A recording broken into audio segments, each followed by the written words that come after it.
So if you guys have questions, throw the questions in the chat. I'll write them down. We'll get to them as fast as we can. What's up, guys? How are you doing? Hey, what's up? How's everything going over there? Thank It's you good. for the webinar. That was fantastic. Some good Thanks. information. Yeah, I hope you guys can see me well. I'm trying to give you guys a nice view. You know, Yeah, the looks skyline here. Yeah, you have a Perfect. great view behind you Yeah. as well. Yeah. There we go. Oh, nice. We're all over the place. I love it, guys. I love it. So let's get started. I want to thank you guys for joining us, Fredrik and Sara. This is a really exciting, I think it's going to be a really exciting live stream.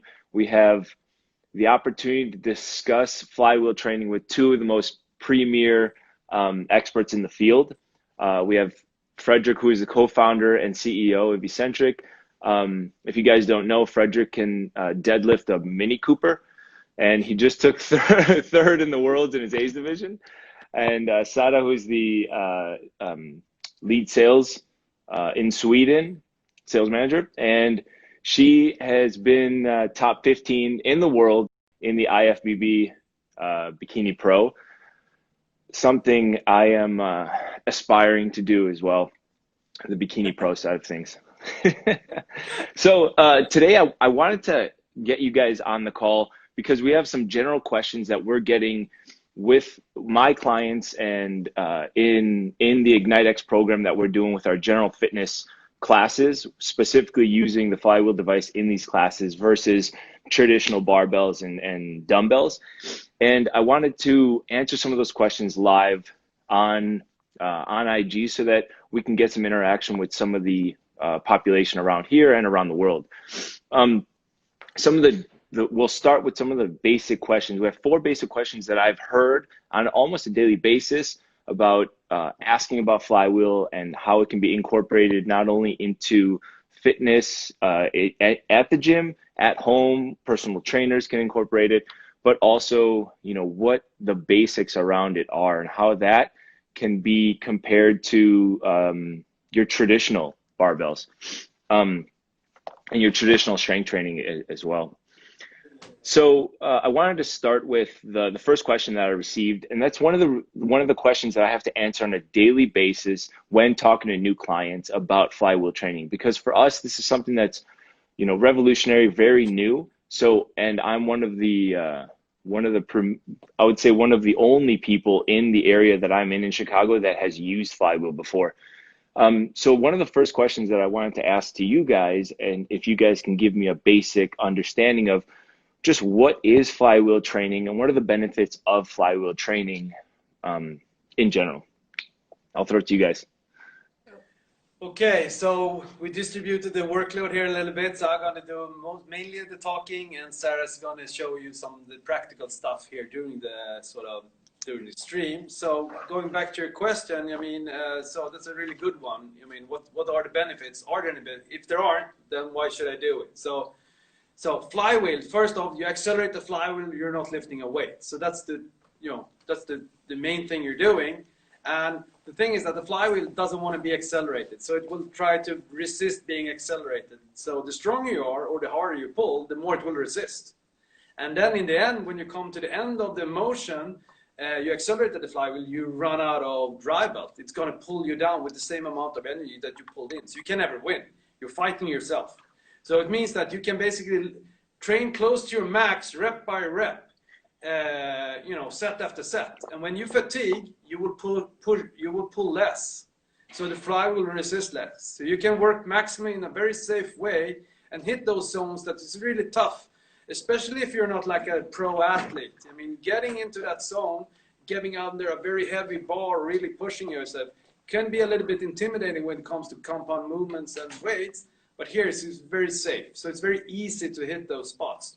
And and since it's variable, we can shift, we can take turns. Maybe me and Sara, we have different sort of strength profiles, but we can train with the same flywheel, the same setup, and do a session together without even shifting weights. Maybe I pull a little bit more in one exercise, Sara is stronger than another. I mean, it doesn't matter because the flywheel accommodates. So it accommodates between us. Yeah. For myself, rep by rep, and even during the motion, because if you, for example, if you have done a barbell squat, you know, if somebody tells me to barbell squat or how much I can barbell squat, it depends on how deep I go. I said, I can probably, you know, I can squat 280 kilos if I'm just allowed to do this. But that's a very, you know, that's a very shallow squat. If I have to do a deep squat, I have to use much less weight because otherwise I get stuck. With Flywheel accommodates for that, you know, because I'm weaker down around my sticking points, I'll be able to produce less force, but I'm still working max around those angles. So you can work the whole range of motion, you know, rep by rep, set by set, and also take turns and shift. And everything is taken care of automatically by the Flywheel, which makes the training, could be very intense, but still very safe. Yep. So I think that would be the main, I think, benefits. And this is also what you see in science. I mean, they compared like leg extension, you know, they did a traditional weight stack, you know, a couple of sessions a week for 5 weeks. The same thing with Flywheel, exactly the same protocol, sets and reps. And they're like, okay, train as hard as you can. And you see, in those 5 weeks, you have twice the amount of gains in muscle mass using Flywheel. And, you know, a lot more gains in strength because you work that whole range of motion.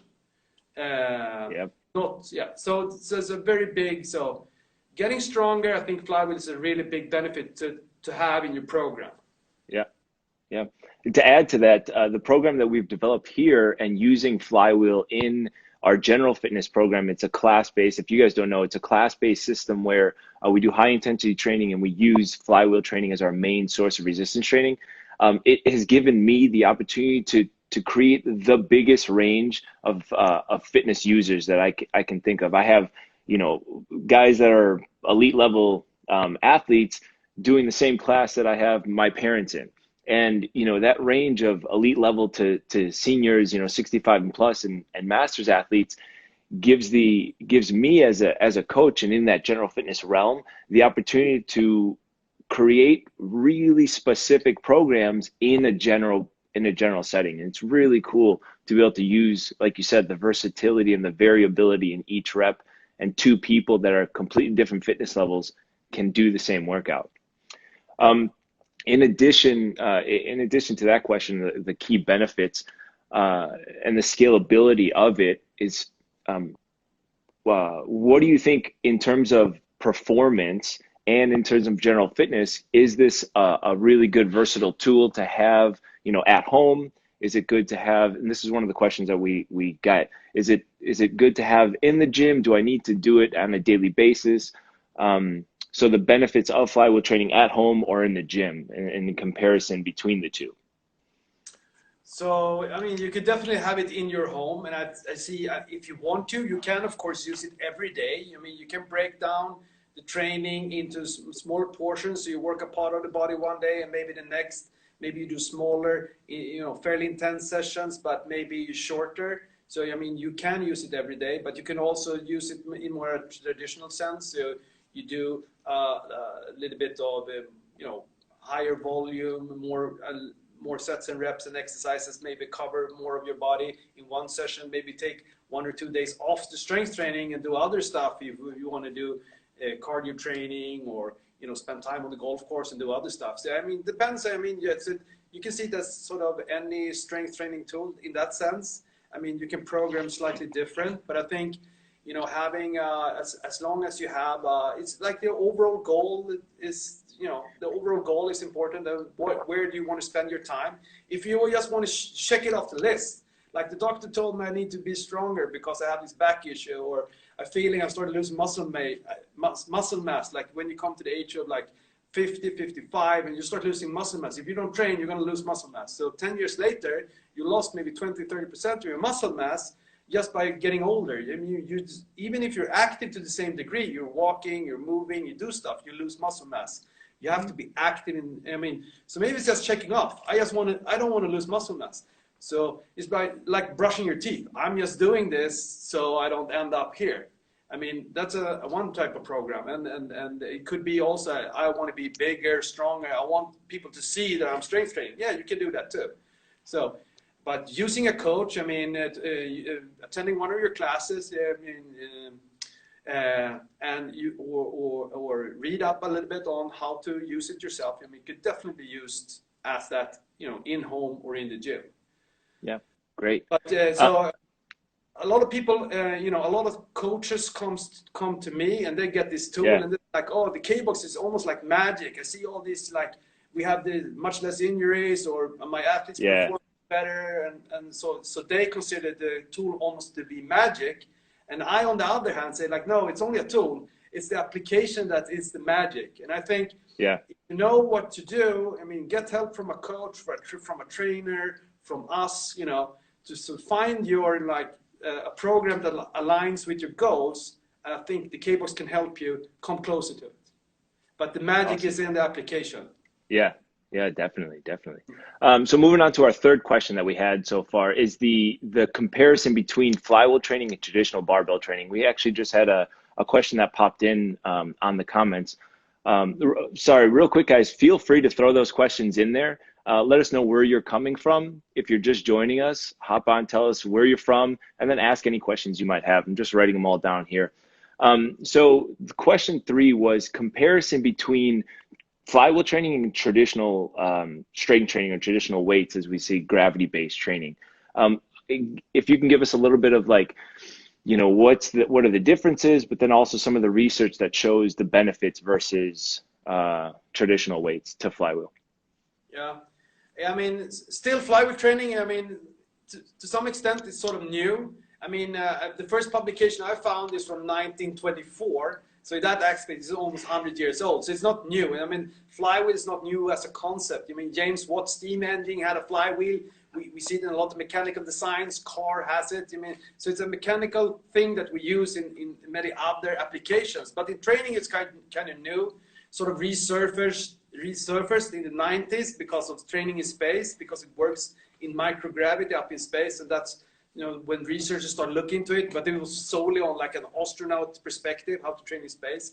So the studies that are done today are like 99% focused on, you know, training on Earth. It wasn't like that in the 90s. Everything was based on like, oh, how should you train in space? So it's lagging behind. So now every year we see more and more. We still don't have the full picture, but I mean, from what have been done, there's a meta-analysis that came out like 1-2 years ago that looked at all the studies that compared weight training versus flywheel training. And basically all studies on all different sort of metrics, you know, muscle mass, strength, power, sprint, jumping, it was like a win for flywheel on every single study, on every single metric. And not by much. In some of these studies was very close. I mean, so it's not a big win, but on some of these studies it was a really significant win. So overall, I mean, no studies showed the benefit for weights, and it was like on the scale from like a small win to some really big wins. So there's definitely not be here for like everyone. And to I talked to a lot of, you know, physiotherapists and people working with like seniors, and it's like, oh, but I don't need to be big. I don't need power. I'm not an athlete. But yeah, you need power, because when you trip and you're about to fall, you need power to catch yourself.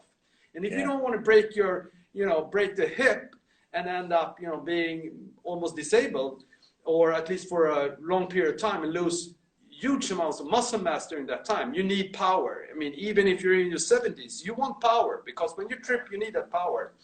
The same thing for muscle mass. I mean, maybe you don't want to be big, but if you don't do this, you will be much smaller. You will lose muscle mass. So yes, you do want to put on muscle mass. You're not going to be huge. If you start training when you're 60, 65, you're not going to be like this huge guy. And we don't expect you to, and maybe you don't want to, but retaining that muscle mass is really important if you want to keep like quality of life, and also all the metabolic benefits from keeping muscle mass, to counteracting sort of overweight, obesity, diabetes, and everything. So keeping a big amount of muscle mass, or keeping your muscle mass, is really important. So I think those, even though if a lot of these studies are sort of focused on athletic performance, jumping, sprinting, I mean, strength, power, and muscle mass is really useful for anybody, even if you don't I don't need to be strong. That's something I hear all the time.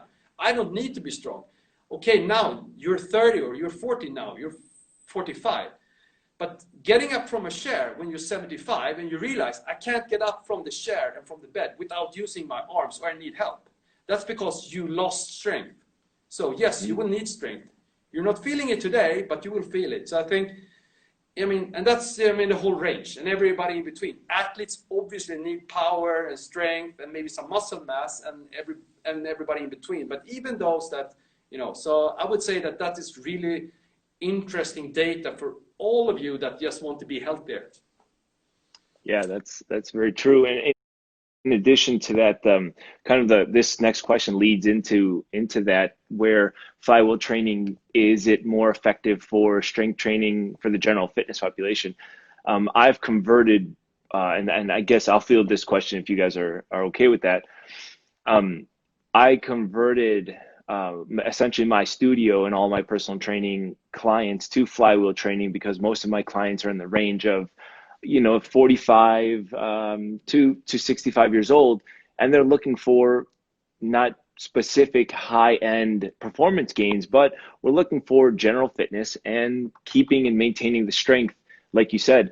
And one of the biggest things here is how are we going to keep our athletes healthy? It takes a lot of skill to be able to lift the necessary weight you need to lift to stay strong and keep muscle from deteriorating over time. And a lot of general fitness clients don't have the time to put into that. So us as coaches need to maximize their time, and using a tool like flywheel training has really opened up the door to be able to maximize their 30, 45 hour that they're in the gym 4 times a week or so, to be able to get the results that we need so that they can continue to, I would say, not reverse, but prolong aging over time. And then this is in the general fitness world. The class that we created is, again, a fitness class that's a high intensity interval training class using the flywheel training. And what I've seen from my clients and what they've told me is that the feel of this is so much different. The pounding on their body is not as dramatic as a typical barbell or a typical dumbbell, and their joints feel good. And for someone to wake up in the morning and feel good after a heavy set of resistance training, for someone in their 50s and 60s, is crucial. It's crucial because they have to go and do their daily job. Us as fitness professionals, sometimes we take the results and we deal with the injuries that might come from heavy lifting with barbells and dumbbells because we want those high-end results. But this general fitness population, they're looking for the necessary result, but not at that cost. So flywheel training, I've seen, and the research shows that increased fascial length, increase in tendon health, and everything from the eccentric loading that you can do, and providing an eccentric overload in a safe manner that most of these clients wouldn't typically do with a barbell or traditional gravity-based training is, I think, the biggest key here, especially, and that's why I think flywheel training is more effective for the general population than typical strength training. If you have anything to add, go ahead. I think you make a really good point there about the skill. Because it takes time to get the skill necessary to be able to load with barbells, And basically, what my experience from when you come in, if you get help from a coach, you have somebody next to you the first time you do a session. After like a couple of sessions, it's like you've been doing it, for years. And you can train maximal. We even did a study here at University of Health and Sports Science. They had senior citizens coming in, and they had to do deadlifts, squats, lateral squats, and rows, and high pulls. And they went maximal from session 1. They'd basically never been in the gym. They were like 65 and up. And then like, oh, this is the exercise you need to pull. And after a couple of sets, they understand it and they go. So after first familiarization, even after 2 weeks, they have doubled their power output in some of these exercises. And that's because they can, from day one, create the stimuli. And you get the stimulus, and then you get adaptation. Yep. And they get it so even after 2 weeks, they felt the difference in their ordinary life. because they almost double the power output in like squat. And you feel that difference when you go up from a chair or go up the stairs, whatever, lift something. And getting that adaptation under a bar, that would need like, you know, I don't know, I would hardly think that, you know, 1 out of 10 would be able to learn how to do maybe a barbell squat because of all the limitations. Yeah, so I think that is really important. And even if you have the skill, I mean, I personally, I'm a power lifter, so I spend 10 hours a week, you know, squatting, deadlifting, and benching. So I have the skill, and I am ready to put in the time. But if I want to do really efficient strength training, if I'm a little bit under, I mean, as much as I can, I try to do it on the K-box because I save a lot of time. I have the skill to do it, but you know, why would I? So efficient on the K-box, I can go up, I can do rows, I can do squats. I mean, I can hammer out the session in 30 minutes, and I'm completely, you know, done. I'm finished. So I think it's not only about if you have the skill or not. I mean, it's about saving time. And if you prefer to be, I want to spend the time on the golf course. I want to be with my kids. I like to do gardening. You have all this other stuff. You have your work. You have your all these other activities you want to do. And in there, you want to sort of fit training. I see no better tool than getting adaptation from day one. It could be sessions of like 7 to 12 minutes, a couple of times a week, 3-4 times a week. And that could be a really good foundation in building strength. And yeah, so, and that's hard to get that efficiency. I mean, what most people do is that they start going to a gym, they realize after time that they invest so much time, they don't get enough back, so you stop doing it. Yeah. It's like, oh, I'll go next week. I don't have time today. Oh, I had to stay a little bit longer at work today, so now I have to do it in 30 minutes. Now it's no use. I'm skipping the gym. Yeah. 30 minutes, that's an eternity on the K-box. Yeah. Yeah, it is. There's 2 questions that were presented in the chat here that I wanted to address. One, you kind of touched on, and I'll start with this one. It was the second question that was asked, was about the new research that came out about within the first couple of weeks, or within the first 3 weeks, 21 days of seeing those massive strength gains.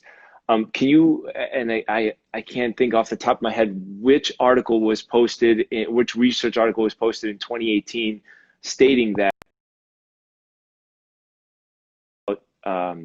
to show the strength gains within the first 21 days compared to traditional barbell. Do you remember that article from last summer? I don't think it was like versus weights. It was only a flywheel study. I think if you're referring to that study they did I think it was in Barcelona. Yeah.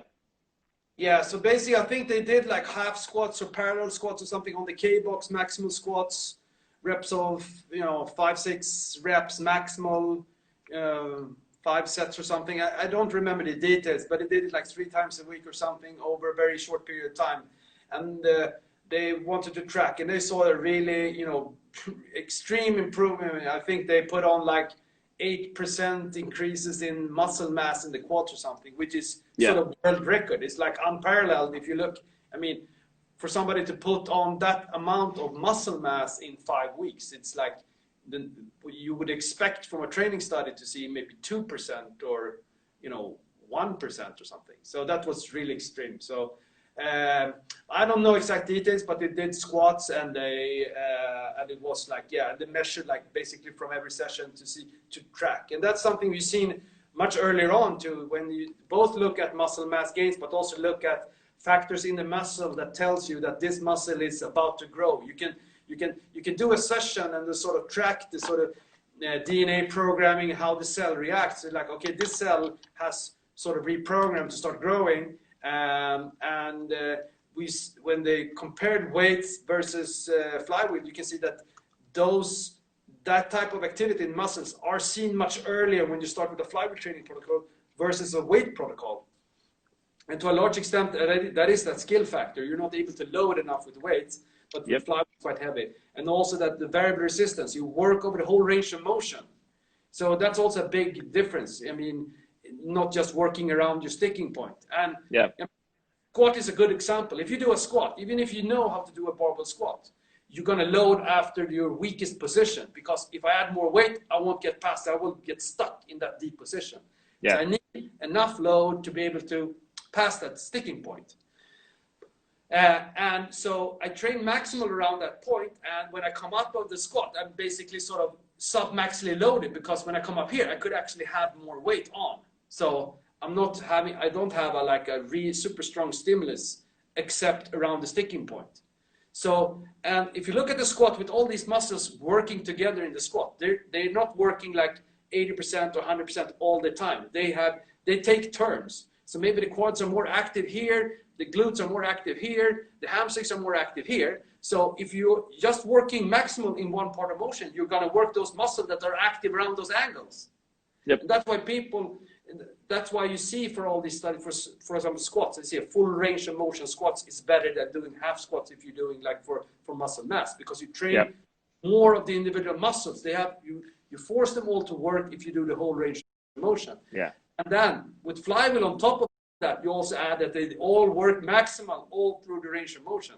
And that's why you sort of see more gains in muscle mass too, because they have to be active all the way through. I mean, even through a heavy squat, when you're almost up, you're basically just resting in the last part. I mean, that's not heavy, the last inches. So, and with Flywheel, you have that push. You have to push all the way through. So, and that's training efficiency for you. You know, fewer reps, fewer sets, more effect. So, definitely. And I know Alex had posted the article that we were referencing just now. I can put it on my feed. I'll put that on after this. You can just come to IgniteX, and I'll have that link there. The last question, there's another question, but that one I'll leave for you guys. It's how to upgrade a KBox 3 and if it's possible to get features. If you guys could just throw that on to any of your social medias. But I think this one's pretty interesting and something that you touched on during the webinar. From a programming perspective, how would you usually implement Flywheel training for strength-specific sports like weightlifting and powerlifting? And this is, I think, something that you could speak to out of your experience, Fredrik. Okay. So it's a fairly big question. We talk about days. This is a half talk.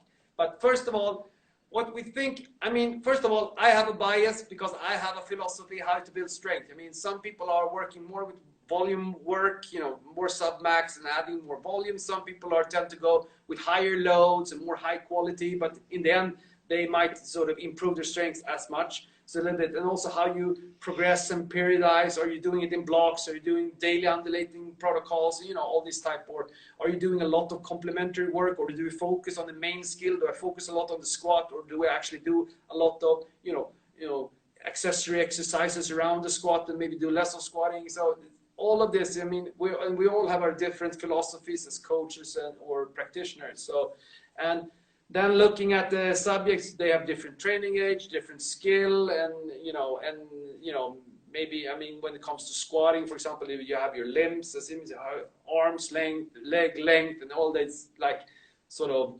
biomechanical things that some lifters are better using this technique or this type of maybe training or whatever. So you have to take all of that out. We can't discuss that because that will take forever. So if you just look at strength, I would say that on Flywheel training, I would have a base with fairly high inertia. So I sort of forces the people to slow down, because if they move too fast, they can't really produce maximal force. So I want to come close. If you know the force velocity curve, we actually have it on the wall here, so I can bring it. This one. Yeah. Force velocity curve. I think you can see it. Yeah, so this is the force velocity, and basically here, this is basically my max here in the center. Velocity is 0, so here's where I can't really move. So isometric max. So this is my max strength, and as soon as I start to move, the faster I move, the less able I am to produce force. So when you move very fast, you can't produce a lot of force. That's just how the muscle works.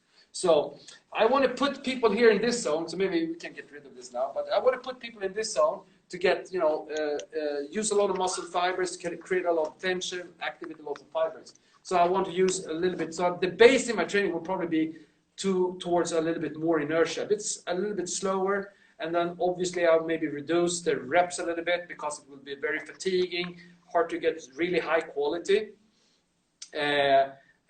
So strength is a quality, I would say it's quality training, and same as power training is the same, but even more. So with strength training, as soon as I feel I start to drop in force output, I should probably quit and rest and maybe do another set when I've sort of,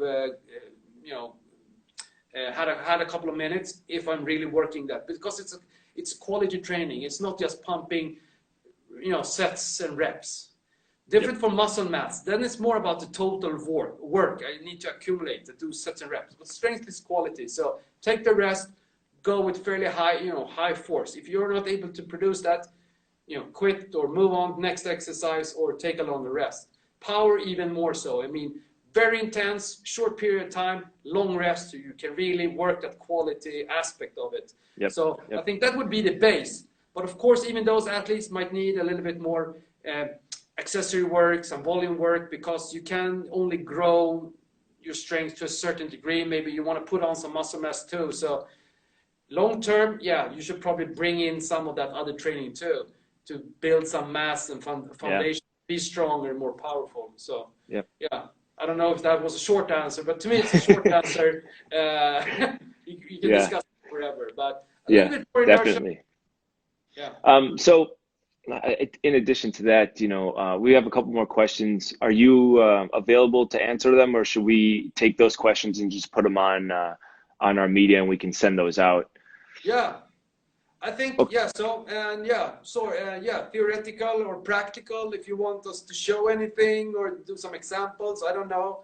I mean, maybe people already are aware of flywheel training, know it works, tried it. So if they haven't, I guess seeing it and, to see the things that we're talking about in the variable system, what does it actually mean? It means that I can curl on the same weight, basically, as I do my squat. And that's, I mean, those things are difficult to understand if you don't see it. But you just let me know. You're the host, so.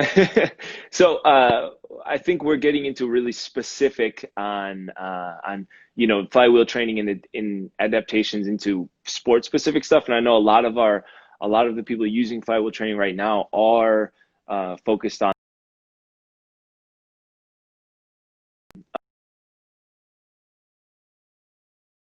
general fitness and at-home training.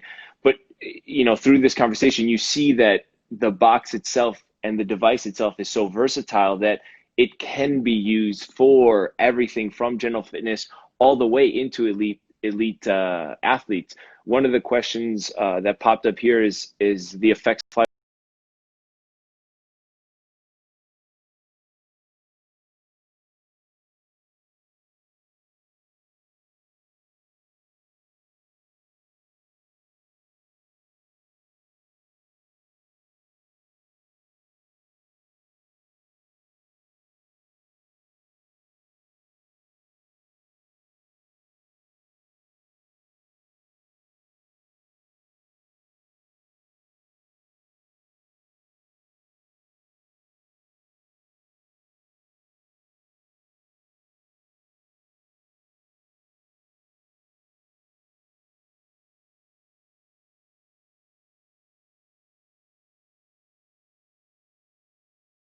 And then just the theory behind it, I think, especially if you are already a little bit trained, if you have a good foundation, if you are strong.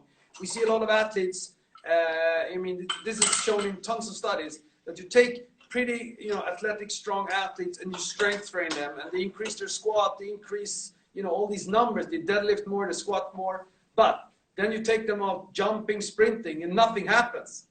And the worst case scenario, they even put on some weight during that training, so they're stronger and heavier, but they're less explosive, less, and that's, I think, there's people are sometimes, afraid to, I can't do strength training. You hear athletes saying that, like soccer players saying like, I can't go to the gym because it will slow me down.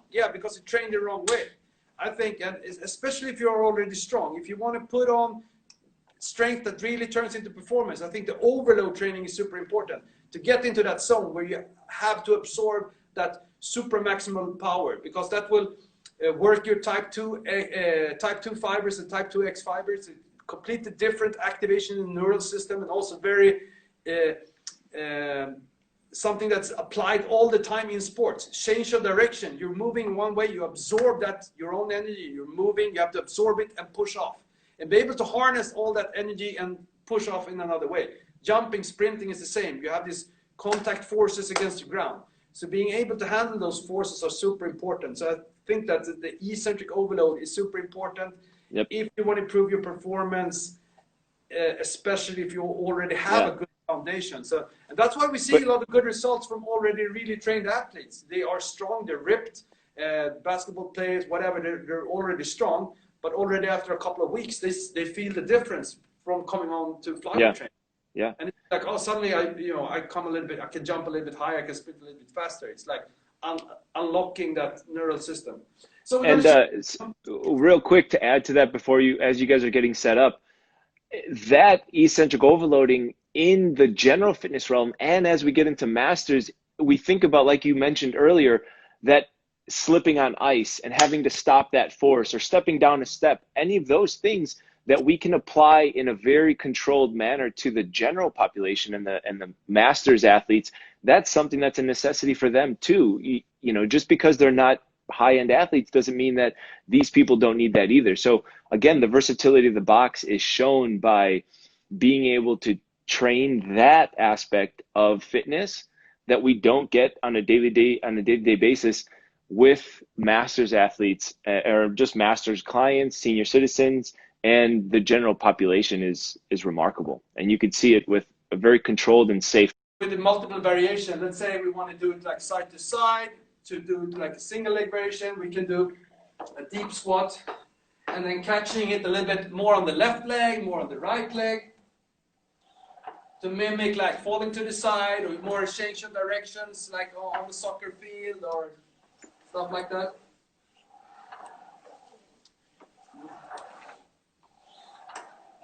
You can start this at home. I mean, if you're very new to training, let's say you're older, maybe, and not used to strength training, not very well trained. I mean, you can start with this almost as a metabolic training, that you start very light. You basically just moving your body weight up and work side to side, just sort of doing almost like a metabolic training, so sort of endurance type. And when you feel comfortable with the exercise, just push a little bit harder, lean over a little bit more, and absorb a little bit harder. So step by step. And I mean, even from very untrained day one, I think after a couple of sessions, you will be able to feel that power that you're able to control and stop and then also restart. So very accessible and very hard. And especially when you start working in like laterally, it's almost impossible to do it with weights because they only work up and down.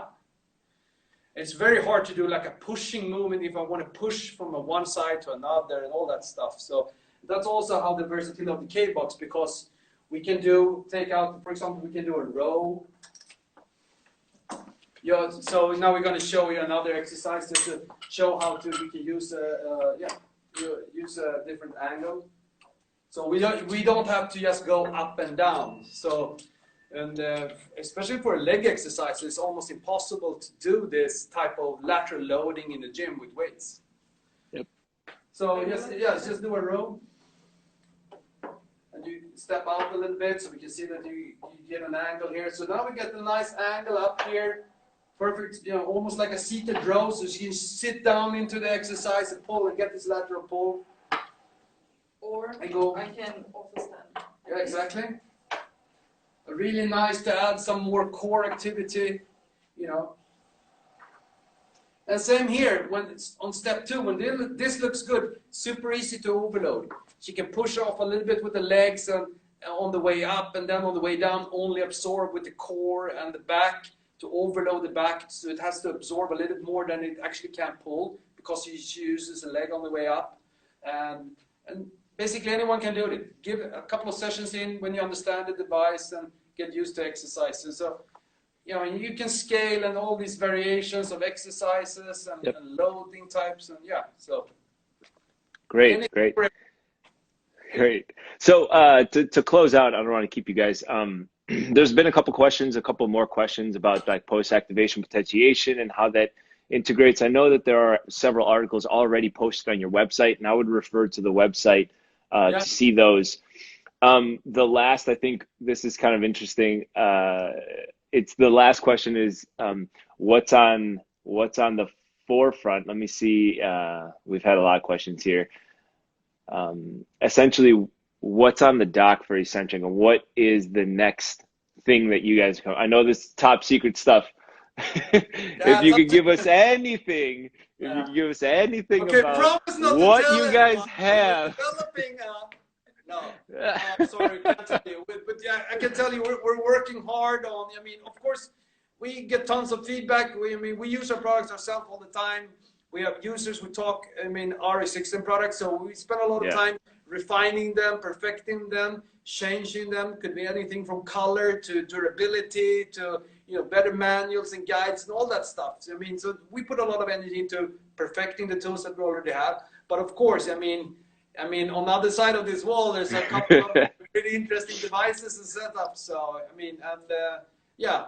So we have some stuff coming up. But one thing we already showed to the world is our prototype for a leg extension device. So that's something we're working on a lot, of course. It's been through a lot of changes. So we showed it at APTA, the American Physiotherapy Association. We showed it there. It was in Denver, I think. Yeah. And so we got a lot of feedback, and now we're tweaking it to sort of make it a really good tool for our users. I think it could be something that you see in gyms.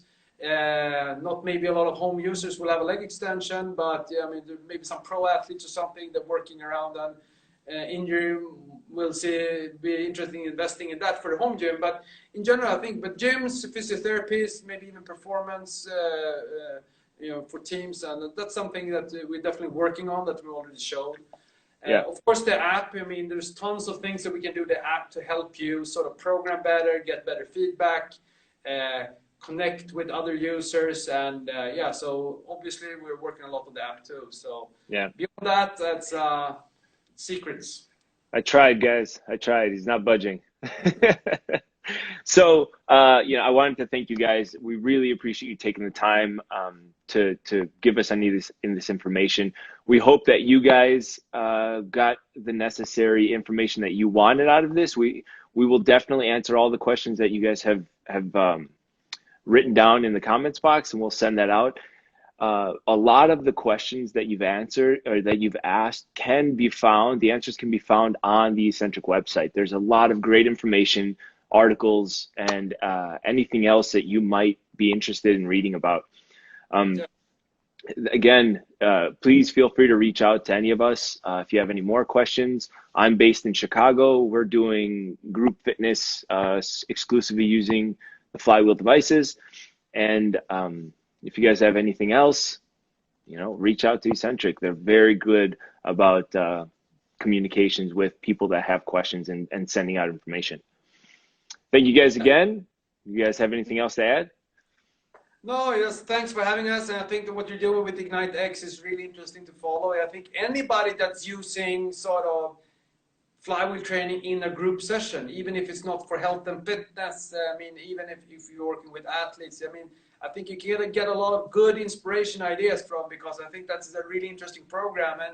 And I think just for general preparation, even in athletes, I think it could be a really interesting concept to sort of be time efficient, work on this like strength and metabolic stress in a safe way and easy to scale between athletes. So I think more than just other, personal trainers or group session, gyms should look into this. I mean, if you're into coaching of any kind, I think it could give you some ideas. So I would say look at Ignite X, what they're doing, and any flywheel training related, we're also open. So just reach out, and we have a bunch of people here that can answer your questions. So great. Again, thank you guys for spending the time, and we'll see you guys soon. Okay, have a great day. Well, evening for you guys, great day for us in the US. Bye.